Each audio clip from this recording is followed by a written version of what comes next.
Yeah, thanks everyone for coming this evening. My name is Chris Hobbs. I'm a professor here in the Department of War Studies, Centre for Science and Security Studies in Science and International Security. Done a lot of work on nuclear security issues over the last 10 or 20 years or so. And it's really a pleasure to chair today's panel. That's not even on. Yeah, so hopefully you can hear me now. So yeah, to chair today's panel, which looks at securing the future of nuclear energy. I think as many of us in this room are aware, the past few years have really seen this big momentum build towards a significant expansion in nuclear energy to meet countries' energy security goals, as well as their climate change objectives as well. We see new countries that are going to be operating or have started operating nuclear reactors for the first time, as well as hundreds of new novel advanced reactor designs that have been proposed that offer potential efficiencies as well as new deployment options. So it's a very exciting time, I think, for the global nuclear energy sector. However, these new opportunities also come potential risks that need to be managed so that the planned expansion of nuclear energy can be achieved in a safe and secure manner. And the panelists that we have today, they're going to be talking through some of their different projects and research that they have into some of these issues, some of these challenges, and how we can sort of overcome them collectively. I'll introduce each of the panelists now, just while we're sort of setting this up, and then each of them are going to have 15 minutes to take you through some of their research and different projects, after which we'll take open questions at the end from the floor.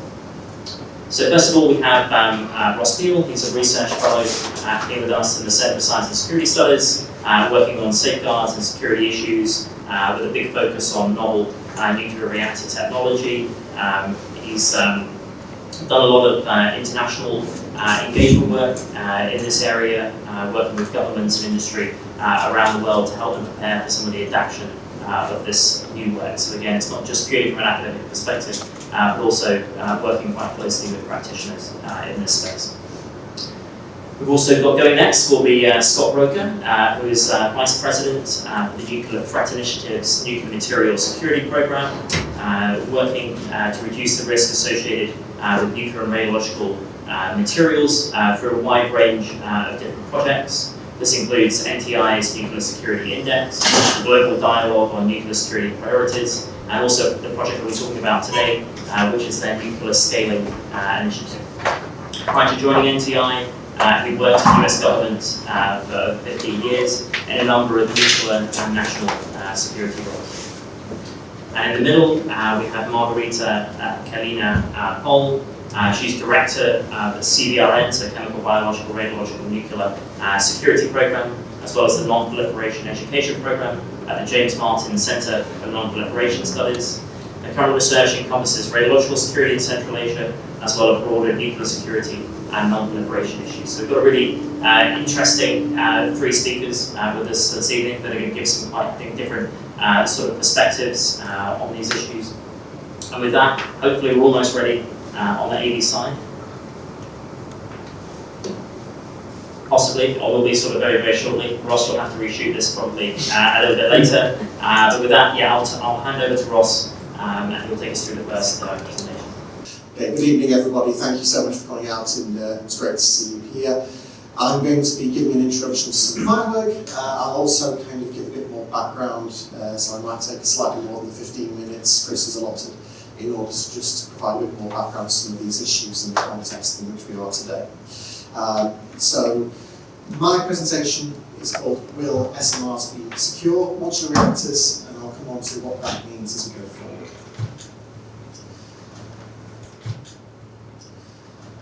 So for a long time we've been hoping to move towards a future supplied by clean energy and sustainable energy, and it's been a long road for nuclear energy in order to get itself counted as part of that. It's a low carbon energy source, not necessarily a renewable energy source, but it's been for a long time trying to get into that so-called green category. And we are hoping that nuclear will now be able to take its place in order to provide some portion appropriately within global energy systems. But that's in the context of a world in which we see numerous destabilising events ongoing, with a return to all kinds of things that I'll come on to in the next slide. But really we're kind of seeing hopefully future ongoing economic development, moving towards changing mix of generation sources, combining nuclear, renewables and other sources as appropriate, alongside advanced advanced grid systems, energy storage, demand side response, so all these kinds of things that taken together will lead us into a new energy economy. There are a wide range of predictions about what the future of nuclear energy might look like. There are predictions saying nuclear will only remain a very modest share in global energy generation. There are some predictions saying that nuclear will eventually become very dominant with up to 1,000 gigawatts of new nuclear capacity by 2050, which will be an extremely challenging goal, but something to perhaps shoot for.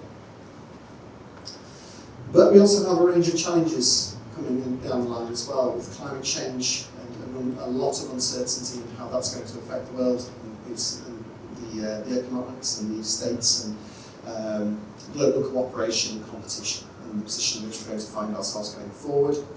And we see this playing out in a number of ways, with great power competition returning, being driven in part by climate change, but by also things like the race to secure critical minerals for the future of energy generation and other applications. These critical minerals being things like rare earth elements that are being seen as critical to secure future energy supplies and other things. But whether we're going to see a return to a unipolar world, with one dominating power, a bipolar world, or a multipolar world of new powers, and wherever they're going to be, the US, Russia, China, or others, it's all very unclear at the moment. And at the same time, this is leading us into a more uncertain position with regards to nuclear weapons and nuclear conflicts as well. So that's kind of a very much a global picture. Now let's zoom into nuclear energy a little more. So nuclear energy for a long time, certainly for the last, I'd say, 20 years, has been in a position of being dominated by a technology push. So a large number of technology developers who are coming up with designs, coming up with ideas, and trying to find a space for those, trying to find a buyer for those. We now have 80 plus designs of what we call the SMR type, so small modular reactors, which are trying to compete with the much more established large conventional nuclear power plants operating today.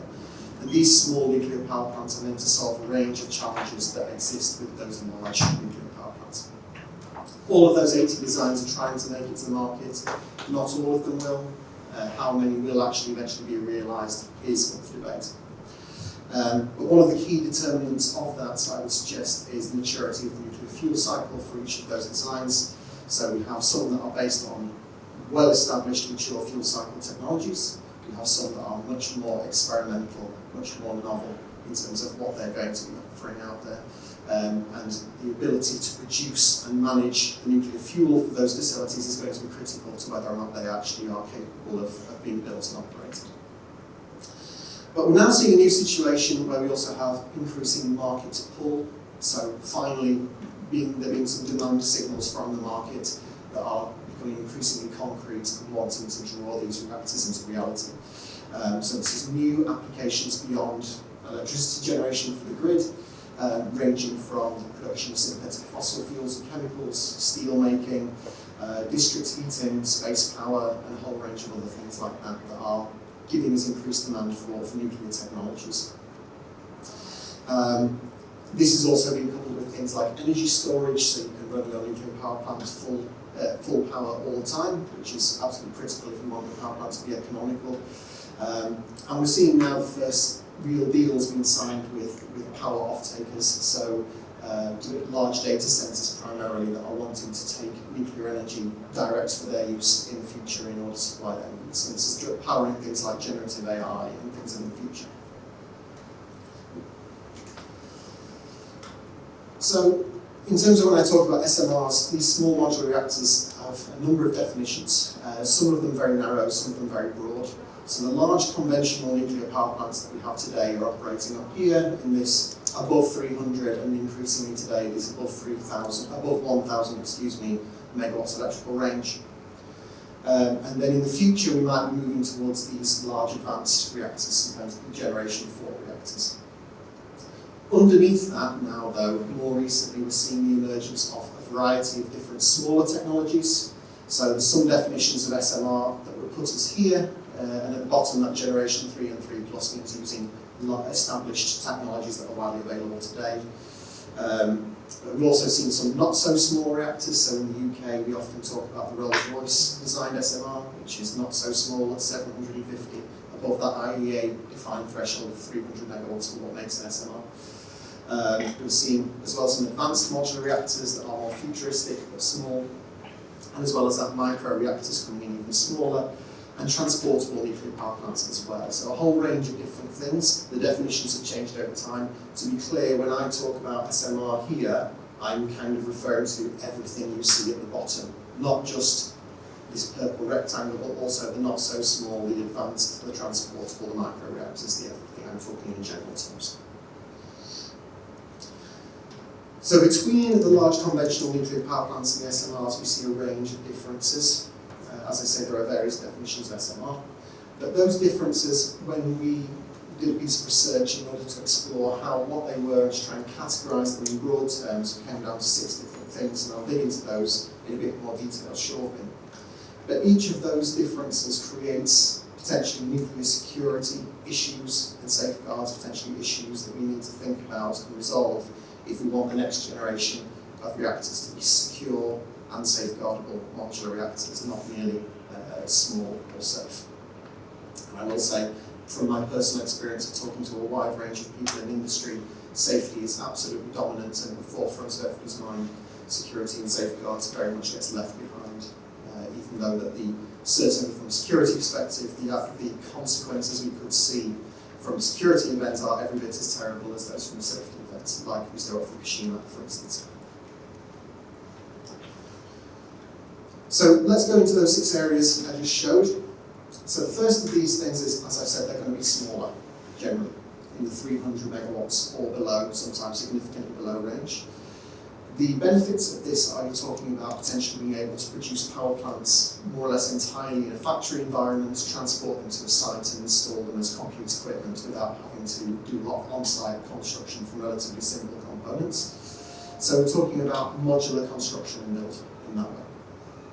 So there are some questions about how one does that when you're talking about when you're moving from a plant where you want to have a large install capacity, you want to have up to 12 units or more on a single site. How are you going to do your security differently based on the number of units as the amount of nuclear material and risk at the site increases? We're going to be talking about facilities, assembling compute reactors, as I said, so how can you secure those facilities that are doing that reactor production? We're seeing much more complexity and risk concentrated within those production plants, so we're securing those. And then also talking about transportation of those complete reactor systems. This is not something we're normally used to in terms of nuclear transports. Nuclear transport materials we have a lot of experience in, but it's in very specifically designed package types, very tightly specified designs. So when we start talking about reactors as transport vessels, things are going to get a bit more complicated. The smaller power production also means we need to think about ways to reduce our operating costs and our capital costs. One of the big promises of SMR in order to make them marketable is they will be cheaper than the large reactors. So if they're not able to deliver that, then what's even the point of them, someone would say. So in order to make sure that we can operate these things while producing much less energy, we need to bring those operating costs down as well in order to make sure that they're economical. And one of the biggest costs for reactors in operation is nuclear security, usually the second biggest after fuel purchase. So we need to find ways to reduce that, such as by changing from large numbers of personnel providing armed security on site, for instance, to much more security by design built into the fabric of the reactor, reducing that security headcount in order to find ways to make cost savings without compromising on the actual security performance, because that can't happen. That reduction in capital cost is also going to be absolutely critical in order to make these things acceptable and appealing.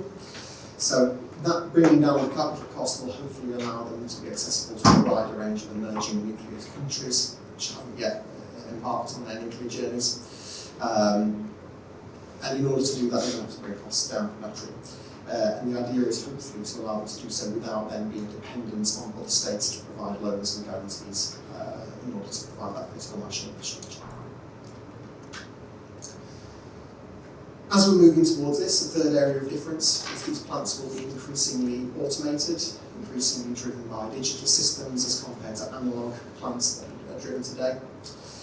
So we're going to be having much more technology in there, much more computers in there, both for information technology and for operations of the plant itself. So this creates a much greater potential for cyber threat, a much greater potential for threat actors to move in that space and affect much more of the plant systems unless we do the right things in terms of making that cyber security at the level it needs to be. So this will potentially move human security out of that realm and much more, as we bring in AI to deliver security, or not AI, but automated systems in general, humans will be moving from that delivery of security role to a much more supervisory role, managing the security, managing those digital systems. One of the things that's been talked about as well is remote operation, where there are few or even no personnel on site. This has been particularly desirable for plants that will be built very much in isolated locations. We often see industry talking about, for instance, northern Canada, where there are a lot of very isolated communities, that's a commonly used example, or isolated mining operations where a large amount of energy is needed. So how can you do that with remote operation, fleet management potentially, of a centralised control room and digital connection to the reactor? Again, providing new challenges for us, particularly in terms of if you move those security forces off-site, how can you ensure that if a security incident does take place, that you can respond effectively in time in order to make sure that the threat actor cannot complete whatever nefarious objective they're trying to achieve. I pointed on my original slide where I had several different SMR definitions to one of these being advanced and generation 4. And a lot of these SMR designs are looking at novel fuel types and other novel nuclear materials. And these have a range of potential advantages in various ways. They also have a range of potential challenges that we need to address, some of which are related to security. So bringing in these fuels and other systems allows us to move into a potentially safer regime by having what we call passive safety, where the plant will move into a safer configuration by default. In an accident scenario, in some cases, these reactors are designed such that you can effectively walk away and therefore no action is needed on the part of the operator in order to make it safe, either for a period of time or indefinitely. Now that gives you a benefit in terms of security as well, quite often, because if the plant it's harder to put into an unsafe condition, it gives you a security benefit. But that's something we need to think about more, is how do we integrate safety and security in that way. We also have a range of novel nuclear fuel materials being considered, from what we might call triso fuels to molten salt reactor fuels and others as well. These have a range of, again, novel security challenges that I won't go into now in depth, but thinking about those in more detail is critical if we want these reactors to be able to ensure their performance and to be able to come into the market. I'll touch back on a point I mentioned earlier, which was how you have sites with multiple units together. So you might have 1, 2, 3, 12 or more units operating on a single site. And there's been discussions about how do you combine security features across multiple units. So for instance, we've seen number 1 on the right here at the top, where you have all of your security features per reactor with a complete separation of security. As you move down through number 2 and number 3, then you start to combine those security features. You start to bring your nuclear material and critical safety systems together under one roof, so that if the threat actor does manage to penetrate through one or more of the barriers, they're able to more easily access more of the material inside. So this number 3 at the bottom is closer to what you see, for instance, at a new scale power plant in their renderings, using the building with several reactors all next to each other within one building. We're also talking with these things about reduced footprint, so a lot of these reactors are advertising that they can be built in a very small area, and also that they can effectively be designed such that in any safety or security incident there are no consequences beyond the outer fence of the reactor building, the site itself. And there's an argument that this could allow for siting in built-up areas, so siting within an urban area or within an industrial area. This seems very attractive. but it also obviously needs to prove those cases. And from a security perspective, that urban siting, for instance, provides a situation where threat actors can potentially approach more easily under a disguise of being a normal person who would be operating in that space, a normal user in the shopping centre next door to the reactor, for instance. On the other hand, if we're going to isolate a remote site, we have security challenges in terms of how do you rotate the number of staff, and how do you provide training for staff, how do you convince security personnel to travel great distances to work long shifts of security at their job away from home. Does this influence your ability to deliver security effectively? So, and not providing necessarily the answers here, but these kind of considerations and questions to think about. And finally, transportable nuclear power plants, we kind of magnify a lot of these issues. So a nuclear power plant which is mounted upon a barge and can be moved from site to site in order to operate or to be refueled creates a lot of novel challenges, and I can talk about that quite extensively. We've been doing a lot of work on that recently, but it's a bit much detail to go into right now. Finally, we have entering in this space with some 80 new SMR designs, some of them being designed by very large established nuclear operating and design companies, some of them being designed by startups and individuals who don't have a large experience of operating within the nuclear space profession. And this, bringing new ideas into the nuclear design business is fantastic, and it brings diversity, but it also creates potentially security issues for people who don't have an established security culture within their organisation. They don't have an established knowledge and practice and experience of safeguarding information and preventing sensitive things from leaking out, let's say. One of the points I wish to make at the end of this, on that point about marketing and reputational risk, is that many SMR developers like to make the point that this is something new, something different, something completely isolated from the past, and that all those horrible things associated with the large conventional nuclear power plants of today will never occur with SMRs. It's absolutely a strong marketing point for them. My concern with this is that it only takes one incident, it only takes one problem, and it will be the weakest link in the chain.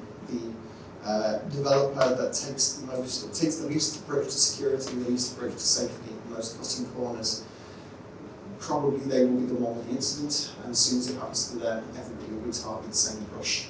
So it's important that security is not only done by any developer who might be in the room and who might be confident about themselves, but we make sure that everyone is bringing up to the same standard, because one incident will tarnish this whole thing, and we'll go straight back to where we were in the old days of battery stations and nuclear power. So looking to the future, and this is my final point, SMRs, where will they be and how many will there be? If you can answer that question, you'll make a lot of money. There's a lot of market analysis and assessment going into this, and we have many different answers. My own view on this, based on what I can glean, is that we're probably going to see the first Generation 3 LWR, so light water reactor type, the same technologies we see widespread today, shrunken down into SMRs, emerging probably in the early 2030s, I would suspect. Many developers are talking about this happening in 2030, some are talking about before 2030. The view I've had from very senior regulators is that's absolutely ludicrous, and we will be expecting this in the 2030s, with the advanced designs to come later, potentially. Large reactors will remain dominant. No one expects SMR market share to exceed that of large reactors in the near term. Maybe one day. At the moment, the large established nuclear states are probably going to continue building large reactors. But there are several newcomer states at various levels who are progressing towards this, and some of them are very, very keen. Someone in the Philippines, someone very senior in the Philippines told me they were going to have an SMR operating by 2028. I would not be gainsaid on this point. But something that is striking to me, and is perhaps my final point on this, is that we're moving towards a point where high security risks are potentially normalised.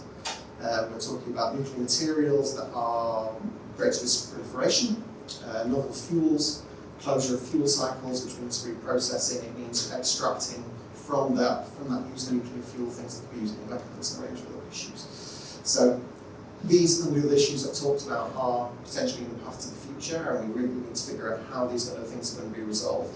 we need the developers and the operators to very strongly push for this, because if it doesn't happen, then security is going to be done in the old-fashioned, very expensive way, and there's not going to be an operational case for an economical SMR. And I'll stop there. Thanks very much, Chris.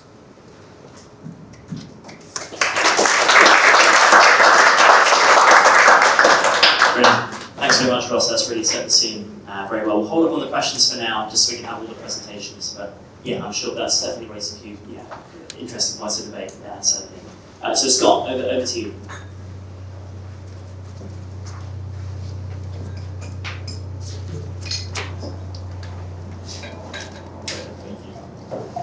Thank you to Chris and King's College for having us here today to talk about this really important topic. Thank you for attending this discussion.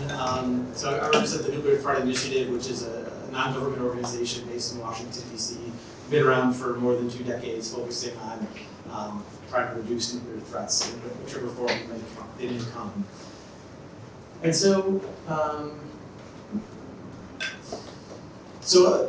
Ross did a good job kind of beginning to talk a little bit about the expansion of nuclear energy to address climate change, to address grid stability, to address energy equality and energy independence. And we're seeing this sort of in the political realm right now. We're not actually seeing it tangibly manifest itself in the form of new reactor purchases, but what we are seeing is a lot of interest in new countries that have never had any nuclear applications or peaceful uses in the past. We're tracking more than 24 countries around the globe that are expressing some level of interest in nuclear energy. So that's one interesting trend. Another interesting trend that we're seeing is at the climate change conference, the UN Climate Change Conference, which is known as COP. The COP process has really opened up to talking more about nuclear energy.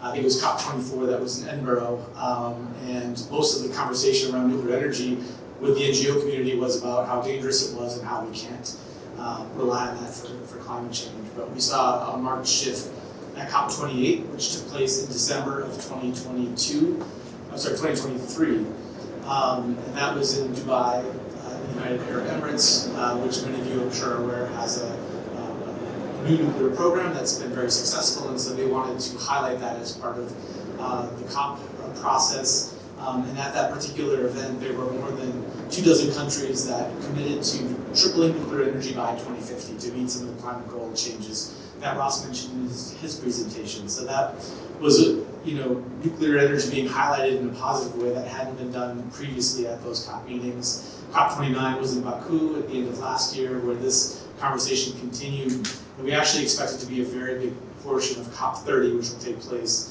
somewhere in Brazil. Right now they want to have it in Berlin, but they don't have the infrastructure to absorb thousands of people coming to talk about climate change. So we'll see where it ends up. But that is another very interesting trend that we're tracking. And then the third trend is really focused on the role of the International Atomic Energy Agency, or the IAEA. They're playing a more proactive, forward-looking role on nuclear energy. This manifested itself most visibly at the first ever Nuclear Energy Summit, which took place in March of last year in Brussels. It was a leader-level conversation about how to basically take this political interest and turn it into something more tangible. And so, as we think about, this expansion of nuclear energy, it's really an important opportunity for countries, and with the advent of the small modular reactors, it really lowers the threshold for some smaller countries to have nuclear energy. But this can't come at the expense of our non-proliferation, our nuclear security, our safeguards, best practices. What we're seeing sort of in that space, and I'll go into a little bit more detail on this, one thing that was mentioned in the introduction is the NTI does a nuclear security index every 2 to 3 years. Our most recent one was in 2023. We started this in 2012, where we essentially assess the nuclear security conditions in a country. And we saw great progress from 2012 through 2016, which was the same time the Nuclear Security Summit process was taking place, which was organized by President Obama. We saw it sort of plateau in 2018 and 2020, and then for the first time ever in 2023, we actually saw nuclear security conditions regress. in the countries that have the biggest responsibility, so specifically the countries that have highly enriched uranium or separated plutonium, which are 22 countries, and the countries that have some sort of nuclear facilities, so that's 46 countries and Taiwan. And so it's a worrying trend, right, that we're seeing nuclear security conditions get worse at the very moment where we're expecting there to be more nuclear energy and more nuclear materials in basically around the world. And so I mentioned COP28 briefly, but what Nuclear Threat Initiative did at that particular event was to launch a nuclear playbook alongside two other partners, two other organizations based in the United States, the Clean Air Task Force and the Energy Futures Initiative.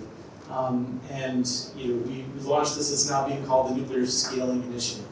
Again, really focusing on how we take this political interest and turning it into tangible action to expand nuclear energy and do that in a safe and secure way. And so that playbook, which we launched at COP28, highlighted these 6 specific dimensions that are basically, this is our recommendations for countries that are embarking on nuclear energy, don't have a lot of experience there. What things should you be thinking about? So number 1, project execution. This is something that's obviously, nuclear power plants are very complex and there's a lot that goes into it. So thinking through how you execute that project is the first area. The second area is having a regulatory structure in place in your country to be able to regulate that. We'll talk a little bit more about that later on. The third is the bankability and finance. Nuclear energy is expensive. And we have a couple countries out there, Russia and China, that are essentially giving away nuclear energy, nuclear power plants for free from a cost perspective. But what those countries get when they expand and share that nuclear energy is political leverage over the country. You've seen that in the case of a number of countries in the Middle East and in Asia. And then the next 2 areas are really focused on where I want to focus this conversation. It's on the nuclear non-proliferation and security. So how do we adhere to the best practices that have been developed? And spent nuclear fuel management. This is a really tricky topic. Politically, it's more difficult than it is technically. And I'll get into more details on that. And then finally, the workforce development. The labor that you need to develop and build these nuclear power plants are pretty specialized. And so that was what is in the nuclear playbook. You can find it on the NTI website if you want to see more about that. So I'm missing some slides here.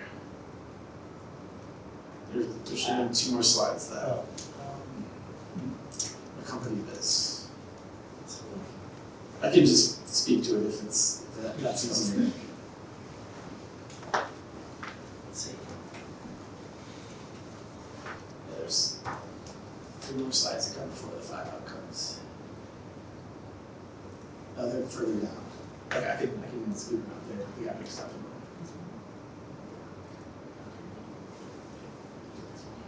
Okay. So, as I mentioned on the previous slide, I want to focus a little bit more on the nuclear security and non-proliferation priorities that are around this nuclear energy expansion. And so you'd be asking yourself, why is nuclear energy a proliferation risk at all? And so again, if you do this right, you can avoid the pitfalls that can come with potential expansion of capabilities that can create nuclear weapons. So there's essentially 2 pathways to making a nuclear weapon. One of those is enriching uranium to high enriched uranium, so to 90% is what is known as weapons grade. You may recognize this as the concern with Iran. They have enrichment capabilities in place there, so that's one of the pathways to getting a nuclear weapon. The second way is through reprocessing spent fuel, so taking out the plutonium that exists in spent fuel and putting that into a weapon. You may recognize that from, that's the path that actually North Korea took to get their first nuclear weapon. And so, in reality, countries don't need to have enrichment or reprocessing in order to have nuclear energy. In the case of uranium, they can buy it on the market. They don't need to create an enrichment capacity in their own country. And when they don't do that, that removes any concern around the possibility that this uranium could be enriched higher than what is required for nuclear energy and be used in a nuclear weapon. And in addition, the reprocessing piece of it, you don't need to reprocess spent nuclear fuel. You can just simply put it into long-term storage. Separating it out actually makes things more complicated, but the biggest concern there is really that you can get separated plutonium. And what we've been seeing over the last 3 or 4 years is that the amount of civilian plutonium is skyrocketing. 17,000 kilograms of plutonium have been separated out since 2020, which is enough for 2,100 nuclear weapons.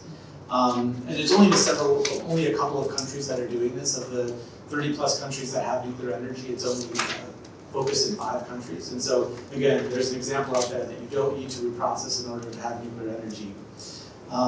Another important piece of this is really being able to have the international inspections in place to make sure that countries are abiding by what they're promising to do. That's really where the International Atomic Energy Agency comes into play. That organization monitors nuclear programs worldwide, and it's developed a strong set of measures to make sure that civilian nuclear energy is not redirected to weapons purposes. And so we're urging countries to adopt all the IAEA measures that they can. And what we've actually seen is that when countries do this, it really opens the door for international cooperation. We saw that in the case of the United Arab Emirates. They signed a nuclear deal with the United States. And in that deal, they basically promised they would never enrich and they would never reprocess.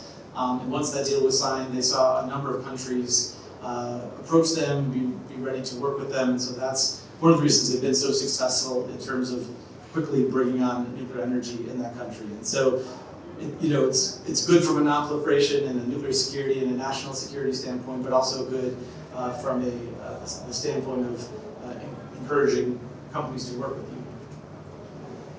And so, on the non-proliferation and security side, again, there are the international practices that have been established, and what we're asking countries to do is really think about a couple of things. The reactor design.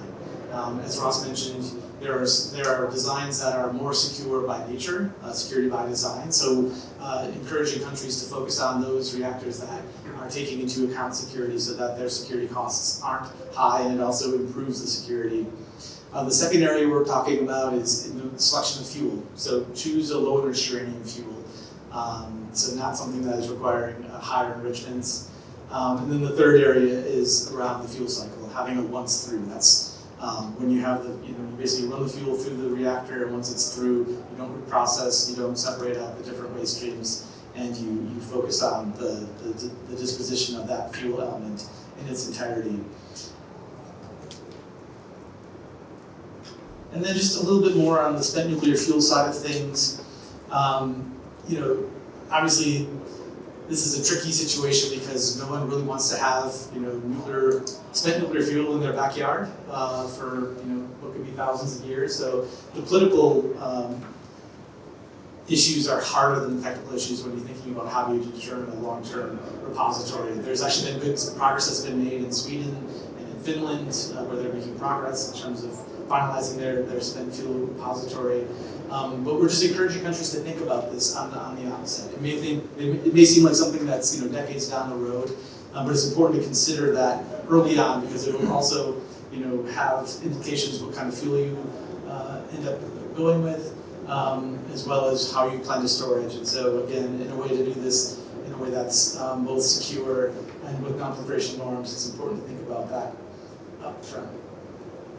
So go back to the 5 outcomes, and so we've done a lot of work since we launched the playbook in November of 2023, and so what we're really focusing on now are these 5 outcomes. The first one is forming durable demand signals, and so focusing on those countries, those consumers who are ready to invest in a particular kind of nuclear reactor, and what we're trying to do here is develop buyers clubs, essentially, so they're not just one-off decisions here and there. You get a group of, perhaps states in the United States or countries in Eastern or Central Europe selecting a similar design because you get economies of scale. You get, it sends a really strong signal to the designer that they've got income coming, and so we're trying to, get basically states and countries to work together to select their type of reactor, and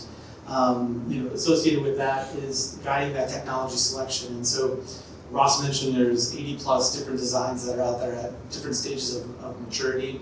So one of the things that we're focusing on in the Nuclear Scaling Initiative is to develop a resource to help countries decide what reactor is the best for them. And so we've looked at 10 different factors across the board of the different types of reactors that are out there. Some of them focus on non-proliferation and nuclear security. Some of them focus on the regulatory maturity. They talk about the costs associated with it. Because, as Ross mentioned as well, there's not going to be 80 different types of SMRs that are going to be out there. There will be a down selection process, and we want that process to go in a way that meets those countries' needs, but does that in a way that's consistent with non-proliferation and nuclear security standards. So that's really the guiding technology selection. The fourth area is advocating for efficient regulations. This is a really tricky one because every independent regulator in a country has their own view on how they want it to run this process, but it can take years and years and years to get a reactor approved for regulatory process. So we're trying to find ways to increase the efficiencies among different regulators, with the idea that we want to create finally a vibrant nuclear energy delivery ecosystem that consists of consistent licensing frameworks. There's a sharing of technical information to expedite the review process, reducing barriers and improving efficiencies across the board. And so finally, the clock is ticking. We've got, these decisions are being made in the next couple of years. I know to hear some of the momentum that we've been developed over the last couple of years. We really want to build toward COP30 and beyond to have this political will that this interest in nuclear energy catalyzed into something that's more tangible. So that's in a nutshell what the Nuclear Scaling Initiative is doing, and with that I'll turn it over to Margarita.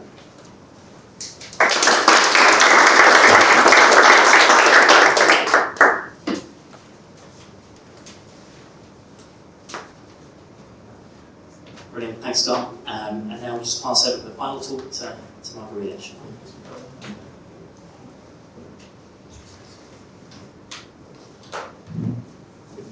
Thank you, Chris.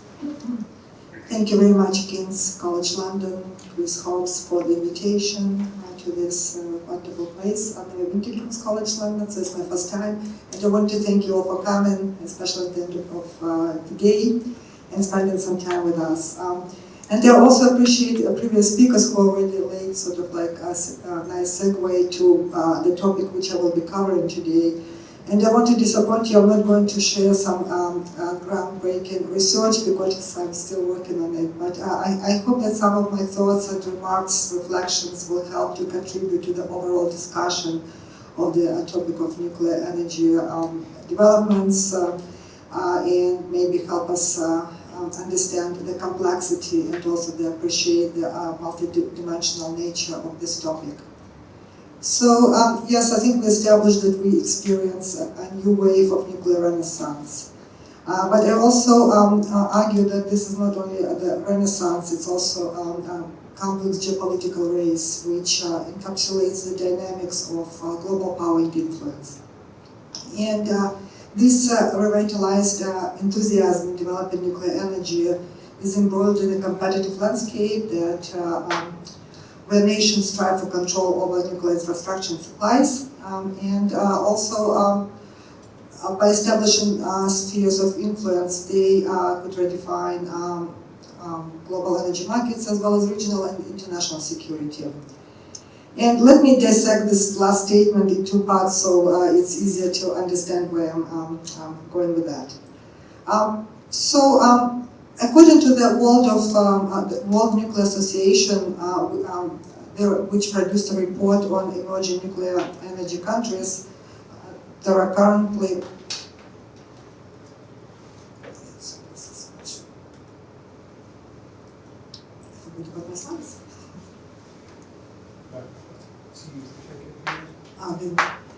sorry.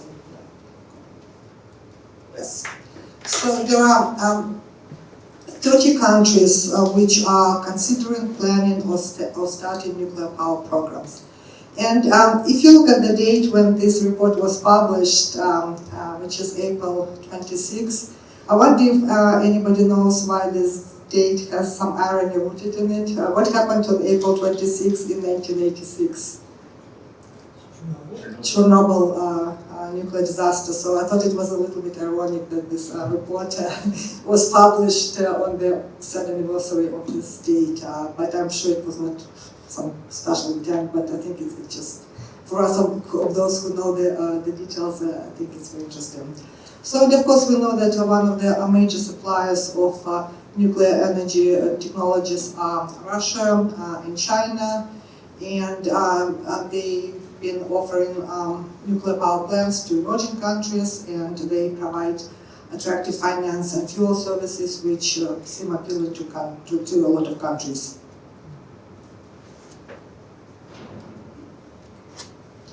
I want to spend a few minutes talking about some of the countries which are either considering or thinking about adding nuclear energy to their energy portfolios. And when you look at the countries which think about nuclear energy, I think it's always good to look at the history of these countries, their ties, their previous ties to the major suppliers of the nuclear energy, and also see if, look at the level to which the nuclear infrastructure is already developed or if they started from scratch. And the two countries which I will focus my remarks today on Kazakhstan and Uzbekistan. Is anybody from Central Asia here? No? Visited Central Asia? Okay, Kyle, of course. Nice to see you. So, yes, and the reason why I want to do that is because both countries are not really traditional newcomers, because both countries were part of the Soviet Union, and they, I guess, both benefited and endured the Soviet nuclear programs. Uranium mining and enrichment was done in Central Asia. The first uranium used for the Soviet nuclear bomb testing comes from Tajikistan. Also, of course, Kazakhstan is one of the major uranium producers, but also uranium was mined in Kyrgyzstan, and it also left the legacies of the nuclear tailings, basically radioactive waste dumps, which are still present in the region and which cause certain concerns. Also, there were research reactors in Kazakhstan and Uzbekistan, and also the commercial BN350 reactor, which is a fast neutron reactor. It was the first industrial reactor used for the water desalination. And Kazakhstan hosted this reactor until 1999 when it was decommissioned. So Kazakhstan is really not a newcomer, but they are, basically they have been playing with the idea of developing nuclear energy programs since late 1990s. This discussion and decision was postponed for many times, but I think they are now again actively engaged in the considering adding nuclear power plants to their energy grid.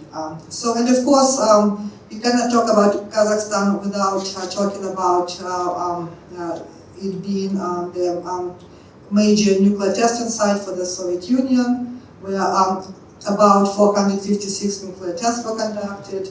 And also nuclear weapons were deployed in Kazakhstan. Of course, Kazakhstan gave up nuclear weapons, but it still has challenges stemming from the legacy of the Semipalatinsk testing site.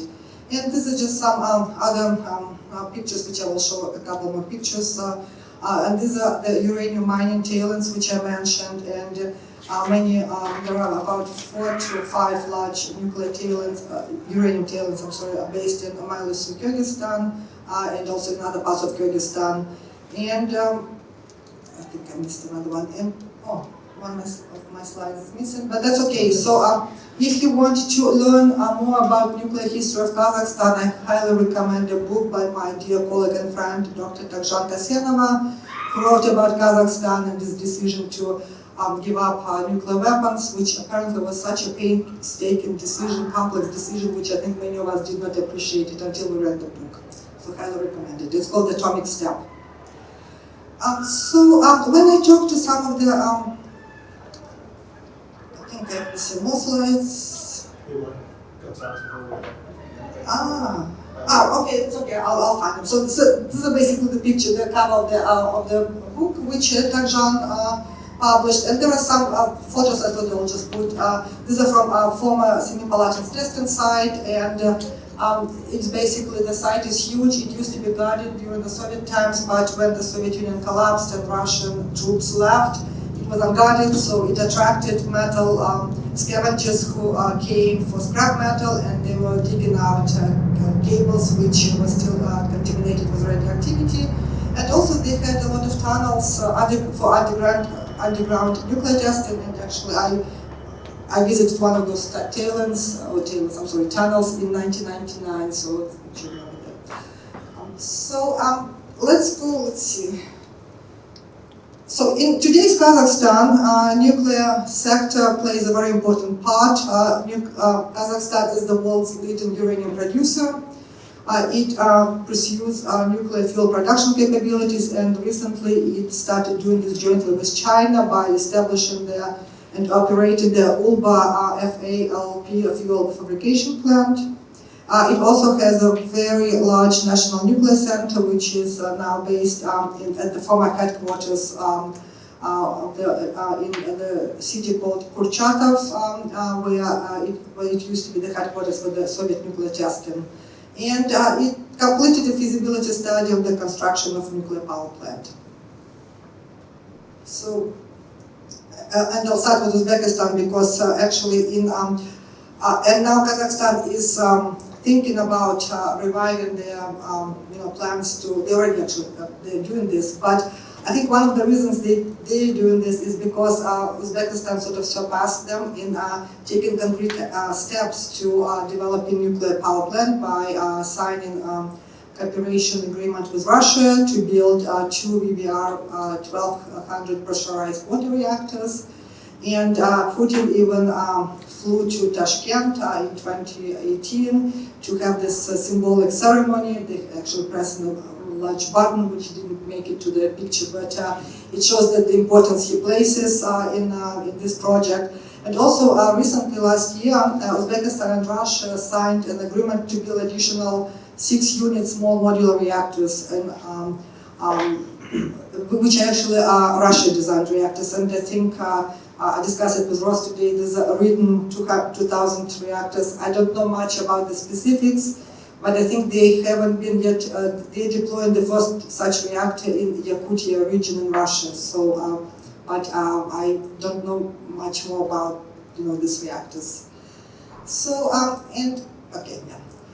as I mentioned, Kazakhstan also has plans, and Kazakhstan is saying that they are looking at 4 potential bidders for the nuclear technology: China, South Korea, Russia, and France, and they didn't put them in any specific order, just random order. But skeptics say that most likely it will be Russia, and that's basically one of the general understanding of who is going to build the nuclear power plants in Kazakhstan. They also look at the options of small modular reactors.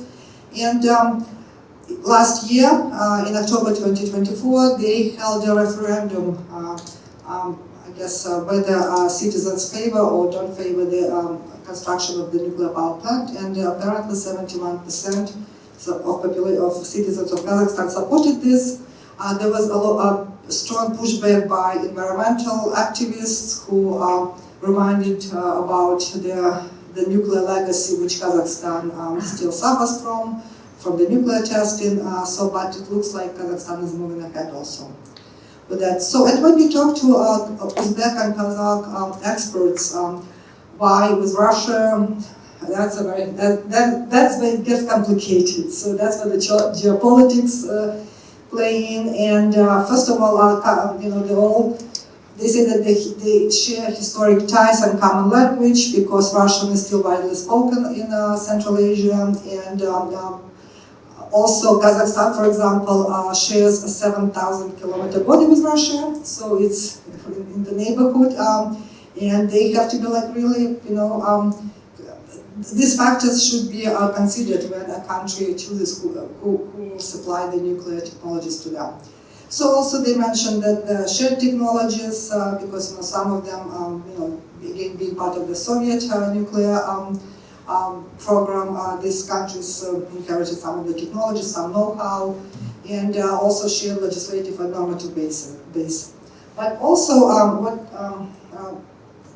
these countries, as well as other countries which are cooperating with Russia on building nuclear power plants, say is that Russia's dominance in the nuclear sector is also partly due to its ability to offer comprehensive packages that include reactor construction, training, safety support, flexible financing option, and another factor was that it's in compliance with non-proliferation regime, but that sounds like a joke these days. So we are just, I did not, but that was one of the answers, which one of the factors that I saw in the literature.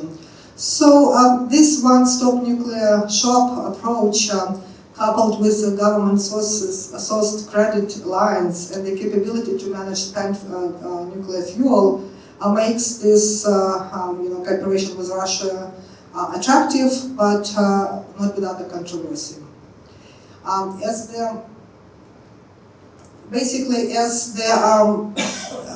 In recent geopolitical maneuvers by Russia and its deepening alliances with sanctioned states and being a sanctioned state itself, raise serious question about its reliability as a nuclear partner.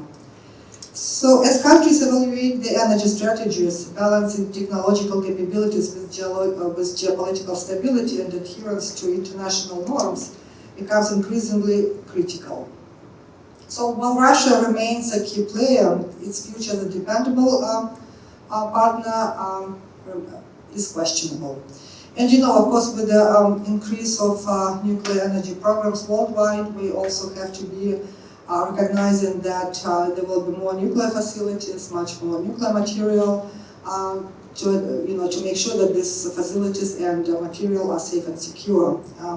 And the Russians who in Ukraine demonstrated that the nuclear facilities are not immune from the military conflicts. And as you know, the IAEA has observers in Zaporizhia, and so far the IAEA published, I think, about 277 or 278 statements on the situation in Zaporizhia. So they basically are very concerned.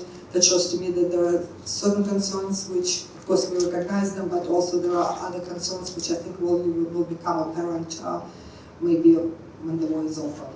So, and again, Russia's neo-imperial policy can threaten other post-Soviet states. When the war started, a lot of Russians who disagreed with Putin's politics towards Ukraine and its invasion, they left. One of the reasons, others also. So a lot of people left. A lot of Russians went to Kazakhstan, to Kyrgyzstan. So, and this is also something that Russia could use as a pretext to protect its population in these countries, and that's, if you remember the history how the war in Ukraine started, that was one of the reasons why Russia explained that why it went to war, to protect Russians living there. So I will conclude with this, what I wrote on my slide is, yes, to build a nuclear power plant is one question, with whom to build is another, and I think as a security experts look at that, we have to really understand what motivates a country to build a nuclear power plant, and then what motivates a country in decision-making with whom to build a nuclear power plant. And finally, since I have this wonderful three entities here at the table, NTI, King's College London, and my organization, who are well known in our field, I think that one of the ways to counter or to mitigate Russian dominance of nuclear energy developments in Central Asia and other parts of the world is fostering understanding of non-proliferation principles among countries which are pursuing nuclear energy. And this could be done through education training and also other capacity building initiatives that focus on non-proliferation and emphasize the importance of robust nuclear safeguards and security measures to prevent the diversion of nuclear materials for weapons purposes. And I will finish with that, and I thank you for your attention.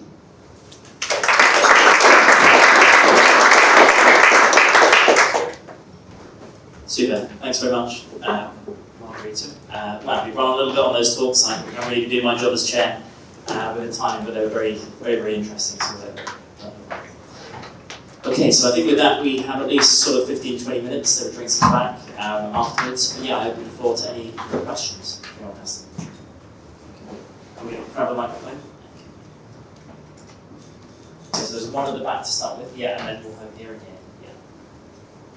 Hello, can you hear me? Excellent.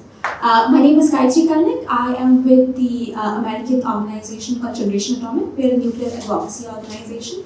I'm based here in Delhi. So I have multiple questions. Should I ask them in a stretch or should I?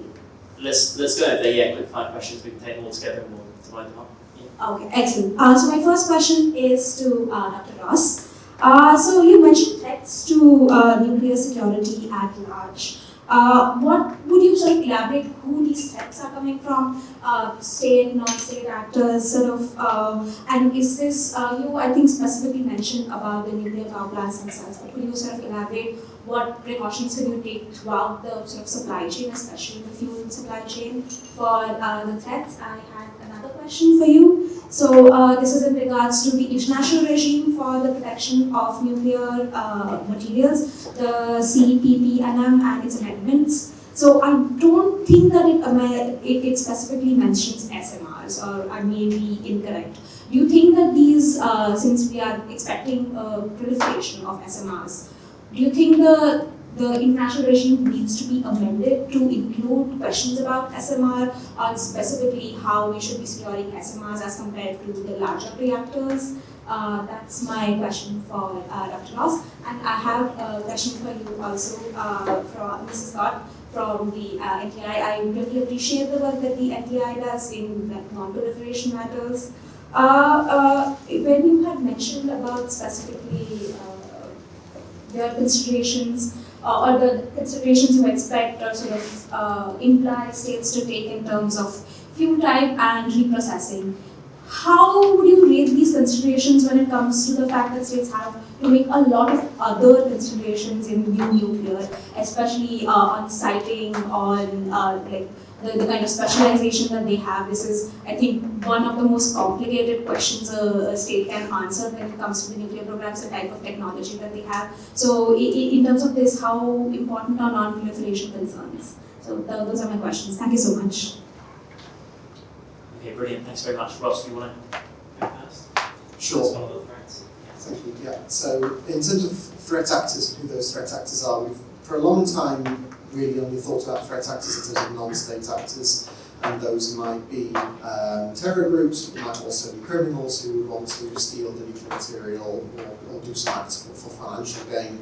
And we also, in King's, we've done a lot of work as well about insider threats, so people who are inside the nuclear facility, who have access, who work there, contractors, all that kind of thing, but might, for various reasons, either because they've been disillusioned or because they are coerced, choose to do things they shouldn't be doing. The kind of big change we saw in 2022 was, with Russia's full-scale invasion, was the kind of occupation of Zaporizhzhia nuclear power plant, and also the kind of brief occupation of Chernobyl on the way through towards Kyiv. So this kind of idea of state threats to nuclear power plants, it's not new. We have seen previous airstrikes against nuclear facilities, but to see a ground invasion and long-term occupation, it is new against a nuclear facility. So this idea of state level threats against nuclear power plants is kind of something that's a big point on the agenda at the moment, and we're still trying to figure it out really how we handle it. And I'll steal a word also from Lars van Dassen, which was Hezbollahization. So state backing of non-state actor groups, providing state-level capabilities to non-state actors, which is kind of the third way in the middle. There was another question you asked on the back of that before going on to the ACPNM, I think? The supply chains. Supply chains, yes. So supply chain security is something that the industry is now starting to grapple with. We've done some work about this, and I might hand over to you, Chris, to talk about this if that's all right, because you've done Sure. Yeah. some work on this one more than I have. Yeah, so we actually have a project at King's who's working with the IEA, in particular looking at the insertion of counterfeits into nuclear supply chains and some of the negative impacts that can have on different facilities. So I think the work that we've done sort of does identify that it is a phenomenon, and historically it has happened, but hasn't necessarily been, or I should say, perhaps the broader industry and the national community not completely aware, of that, because this has been relatively minor. So there is a lot that can be done, within industry when it comes to supplier selection, verification and audits around different technology, testing of different components and so on. But I think from some of the other research that we've done, the approach to this has probably been somewhat fragmented, so far. Some countries do a lot, other countries have less and sort of lack regulations, in this space. So it's definitely an area of more awareness raising and training that needs to be, to be done. But yeah, very active areas for us at King's in terms of research. And then just finally, I guess, on the regime, Scott, Ross, before we get to Scott. Yeah, sure. So the ACPPNM, they had the review conference for this again. I think that was in 2022 as well. And we were kind of myself, Scott, and Margarita. Were you there? No. Okay. A few of us attended that and we're talking about the regime. The original signing of that amendment was back in 2005, I think. Yeah. So that was kind of right at the start when people really started to think about SMR. Certainly at the review conference, we weren't thinking that there were any amendments needed as a result of SMRs coming onto the scene. So I think the regime as it stands is flexible enough to accommodate SMR. It's just thinking about how you apply those provisions within the regime to this new type of technology groups. Yeah, I might add just a couple more points on the amended convention. So there'll be another review of it in 2027, so that was just recently announced in the last couple of months. And so one of the outcomes from the first review conference in 2022 was that the amendment was adequate.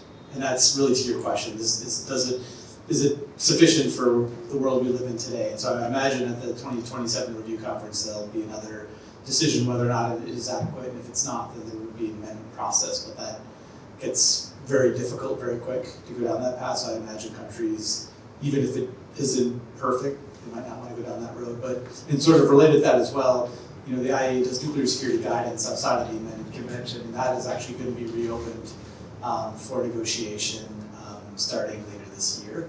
So it'll be interesting to kind of see how that negotiation process takes place. It's going to take 4 or 5 or 6 years to finalize what the new nuclear security guidance will look like, and hopefully it is stronger and more, relevant to today's world and not watered down, because sometimes that's the dynamics in Vienna. To your question around how important is the non-proliferation and the nuclear security decision point for countries, I agree with the premise of your question that countries are not thinking about this, number one. So what we're trying to do is, basically, educate them, countries, on why it is important. And there are a number of reactors that check all of those boxes. And so just having that awareness and knowing to ask those questions can lead you down the path where it's a very simple answer, where you have that fuel that isn't proliferable, doesn't have reprocessing. It has a reactor that's secure in its very design. And so there'll be a number of different reactors among those 80 plus that are out there. And so it's just starting with deselecting the ones that don't check those boxes, and then figuring out what works best for that country is kind of the hope. Perfect, thanks. And then next question down here. Thank you. My name is Richard Stoner, naval architect. Interested in the issue of education. I wonder how you would characterise the state of education of the engineers who are going to be doing this and how they're going to develop in their career, so they'll be able to do what seems to be an awful lot of work from what I think at the present moment is a very low background of engineers who are trained in nuclear engineering.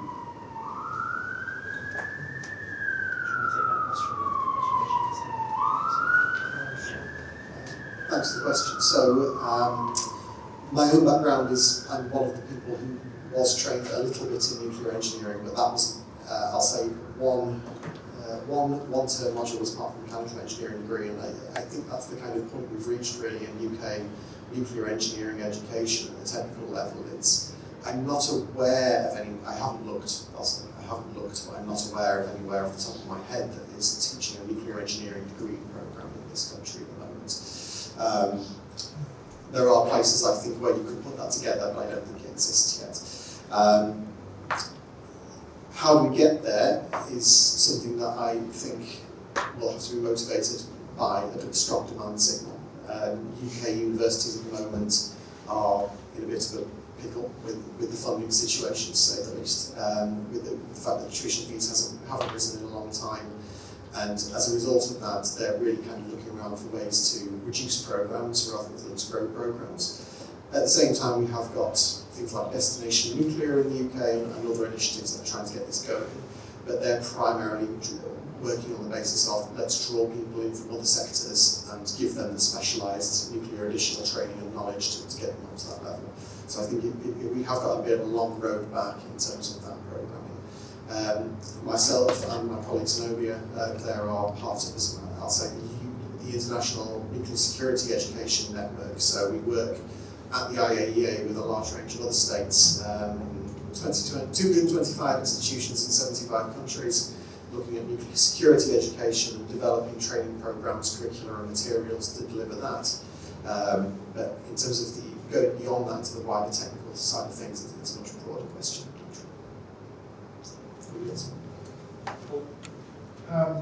Paul Schultz, former Director of Office Control and Proliferation, etc. Broad brush question. What's going to determine the future of SMRs, essentially? What are the major factors? I thought of some, which would be engineering progress, or energy economics, or political emotions about nuclear power in general, or strategic developments, like include Russian behaviour, or expert well-intentioned advocacy, like we've heard tonight. What do you think the most likely factors are which will determine the future of this not widely understood new technology?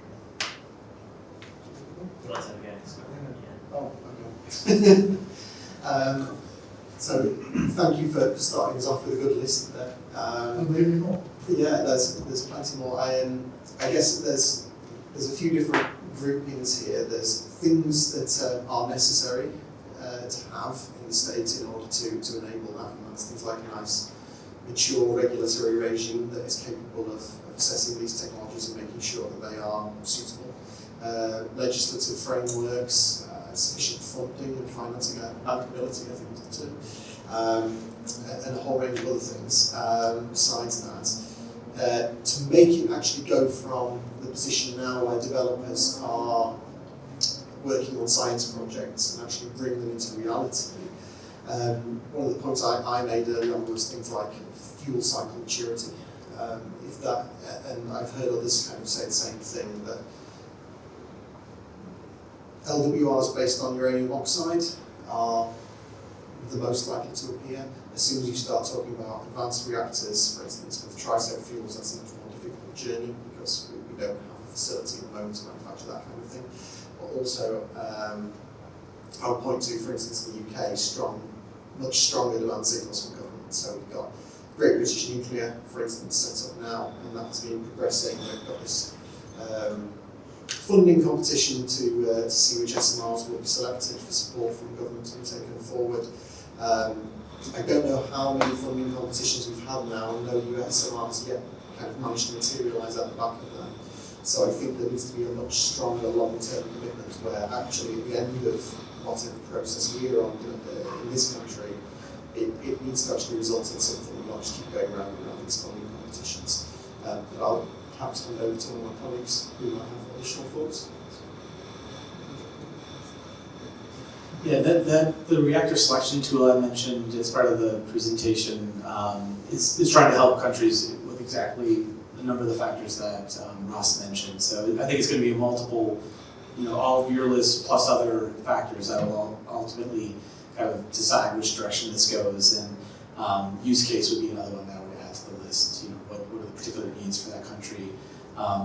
We're looking at an industry that it's not unlike the aircraft or airline industry, maybe 80 years ago, there were a number of different, manufacturers out there, and then it got down selected to several, right? Major ones, Boeing, Airbus.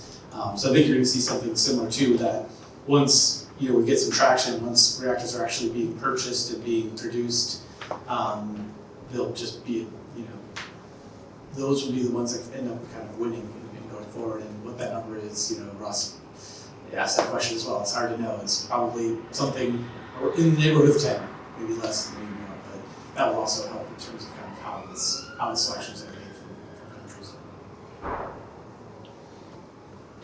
Next question. Sorry, No, she had a question. Hello, my name is Itong.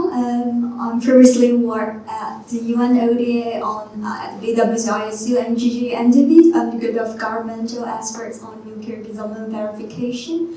So my questions would be about non-proliferation. So with more countries, especially emerging economies, getting access to advanced nuclear technology, in addition to all those real process going on in Vienna and Geneva, and how can US and Europe prevent perhaps a regulatory race to the bottom in terms of nuclear security or even nuclear verification to prevent such race to the bottom that would hamper global non-proliferation efforts. Thank you. I'll start and turn it over. Yeah. So we talked a little bit about how Russia and China are, their nuclear companies are funded by or supported by their governments. That's not happening in the West, right? And so I think one way that governments in the United States and in Europe could help support the best reactor designs when you think about the non-proliferation nuclear security is to provide financial funding. So there are loans in the United States through the Department of Energy. It's not quite the same as providing direct funding to those companies and without asking for that back. But I think there could be more sort of on the financial side, and I think that's actually happening in the UK, where there's been a selection process where I think the UK government has identified 3 or 4 UK designs that they're supporting more than other ones. The US has not gotten to that point yet, so there is more that could be done there. Unfortunately, there's a State Department program that's called FIRST. I forgot exactly what the acronym is, but you can find it on the State Department website. That is supporting new countries looking at nuclear energy. Sadly, that's been paused as part of the political instability we're seeing in Washington right now. So the fate of U.S. engagement, U.S. government engagement on nuclear energy is still to be seen. So I don't want to share more on the UK side. We'll see what this. Yeah, just putting something. I thought that one might come in handy. So this is old data. This is from 2 years ago now, but this just kind of gives you an idea of how China and Russia are kind of going around making deals with various states. And prior to coming to King's, my old role involved business intelligence for the nuclear industry, and it felt like more or less every single day I was seeing some kind of new announcement of Russia has signed some kind of cooperation agreement, or China has signed some kind of cooperation agreement with some country. They're out there wheeling and dealing, whining and dining, and making these connections, and gradually building up from generally a low-level agreement, a nice MOU that doesn't really say anything but general cooperation, and over time it turns into a full contract of some kind for nuclear facilities and other things. There's academic work being done on this for quite a long time. The idea that states that are authoritarian, and particularly when they're trying to compete with a large established power, in this case the US, will do things like export nuclear energy systems because it allows you to gain a lot of influence, it allows you to have control of critical national infrastructure, it allows you to potentially export, not export, but to establish military presence in those countries in order to provide security and other things, as a way to gain power and influence in those countries without feeling the lashback of the unipole, in this case in the US. So this is a really strong way for countries like Russia and China, and has been for a long time, to gain influence in different parts of the world. Now, how do you stop that regulatory race to the bottom, to turn to your question, is very, very difficult, because exactly as Scott said, states that are democracies and so on tend to be less able to control their entire national industry and say your mission is to go forth and to export and to give us the same level of influence over time. So it's really difficult to compete in that way in this country. Now, regulatory race at the bottom. So we've seen this in things like Saudi Arabia, I think it is. I believe it's Saudi Arabia, where we've seen the US for a long time trying to get the country to sign up to its 123 agreement, its gold standard, so-called, where it doesn't accept enrichment and reprocessing. And the concern is increasingly that Russia and China will come in and say, well, we will offer you the same thing the US is offering you, and we won't put those restrictions on you. And that's exactly the kind of challenge. Unless, I think, exactly as you said, the states that want to promote these norms can get in there and compete on a like-for-like basis, you're not going to be able to get that influence. But whether the West effectively will get itself together to really compete on the same basis, I'm quite pessimistic about. We'll send it for you. Any other questions? Hugh? Hugh Chalmers, former regulator, current researcher at Vertic. I just came back from a week-long nuclear safeguards workshop in Guinea, a country that has no radiation protection nuclear law at all, no regulator, but an MOU with Rosatom to explore the deployment of floating nuclear power plant. And this kind of prompts two questions, I guess, to everyone, really. The first, if you can't compete with people like Rosatom, how might responsible nuclear powers countries, actors actually try and engage with Russia and China to ensure those risks you've got up there about reduced safety, security safeguards, proliferation risks and stuff like that can actually be effectively managed. And if actors like the US, with the pause in the first program, but also the pause to a lot of US support to the IAEA safeguards program, and I'm presuming there's been a big hit to the IAEA's nuclear security fund as well, if the US is stepping back from supporting regulatory development in countries, who could or should step up to fill the gap so that a country like Guinea can make an informed regulatory decision about whether or not it should be pursuing a floating nuclear power plant with Russia? Who wants to Margarita? Yes. Yeah, thank you. So yes, I'll just share a couple experiences that my organization does, maybe to possibly fill in the gaps where we could offer the outreach and capacity building when, for example, being more flexible than a governmental entity, we are non-governmental academic institution, we actually were able to engage with the stakeholders by offering like short-term fellowships or courses. For example, we have a course on safeguards for policy.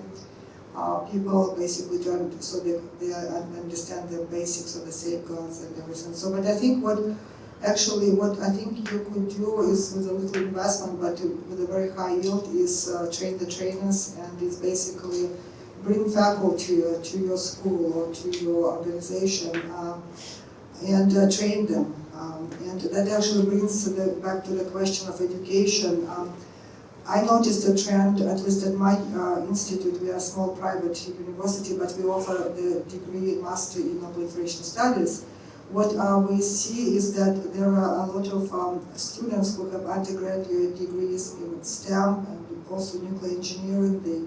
They come and they study the policy side of things. And I think that's a great combination of skills which the new generation working in the nuclear industry could apply. But I think basically, I think NGOs have this capacity to bring stakeholders to the table, and maybe that's where we could fill in the gaps with maybe shorter outreach activities that my center has been successfully doing for a number of years, 35 years. So we celebrated recently. So, but I'm sure that my other colleagues are not across. Yeah, there's been government-to-government cooperation on nuclear security between the United States and China and the United States and Russia. The cooperation with China is still ongoing, although it's not quite as robust as it had been, you know, 5-6 years ago. But that restarted really 20 years ago, and so the hope is that, you know, the shared values around, you know, physical protection, shell control, accounting. The United States and China actually see those issues very similarly, and so, you know, the ideal is that that'll get incorporated into the Chinese reactor designs, and so that's still, you know, a question out there.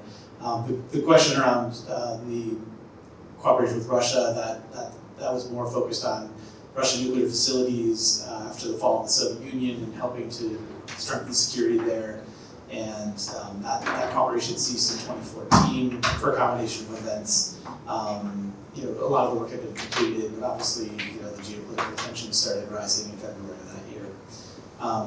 And so, you know, but that cooperation never really happened on sort of the nuclear power side. I think there's concerns, at least in the U.S. government, about competition between the U.S. and Russia, and if there's cooperation on nuclear energy, that could hurt U.S. industry. And so, fortunately, there's not really been much that's been pursued in terms of cooperation between Russia and the United States on security at nuclear power plants.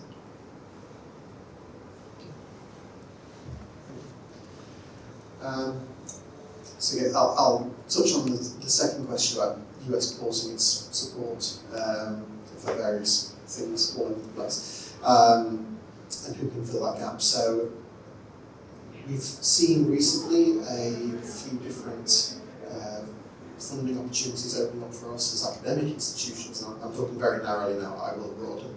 So we've been talking to other governments that are of the same kind of general political mindset as the US certainly was, to try and get these issues under control.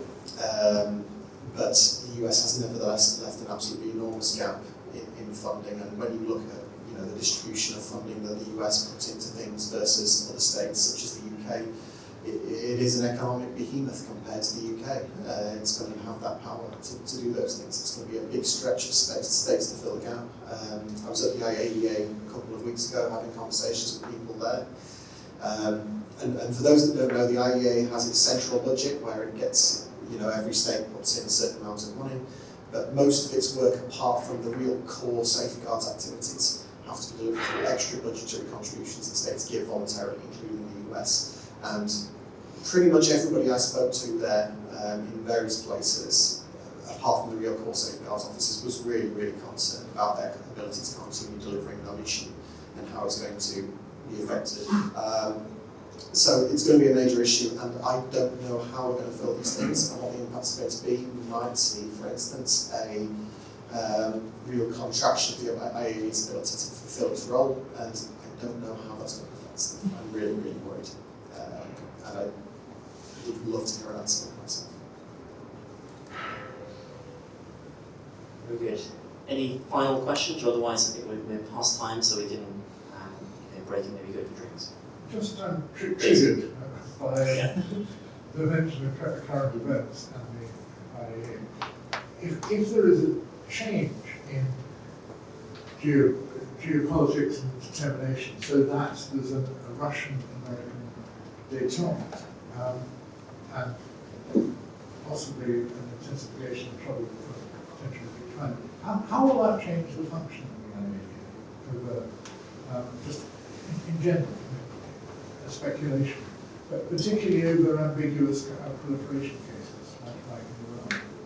Is it going to change the way the organisation can be mobilised to reach judgment, or make it easier or harder? That's a pretty big question, but yeah, to finish with. Really, yeah. Thanks. I haven't given it any consideration of massive speculation right off the top of my head just now. So we're keen to take it in that frame. In terms of these cases where we have questions over safeguards being asked and states such as Iran are not providing the answers that are being asked by the IAEA, I'm not at this stage immediately concerned about those simply because the US at least has long been very, very vocal about its distrust of what's going on in Iran and North Korea. And I, touch wood, I don't think that will change immediately, depending on what political pressures and so on is happening in the US administration. And I can't speak to what Russia's position is on those issues either, so it might not be so big, I guess. Yeah, that's my immediate thoughts. Sorry, I don't have anything more wider. Very good. Okay, I think that's everything. And then let's give the panel one more big thank you.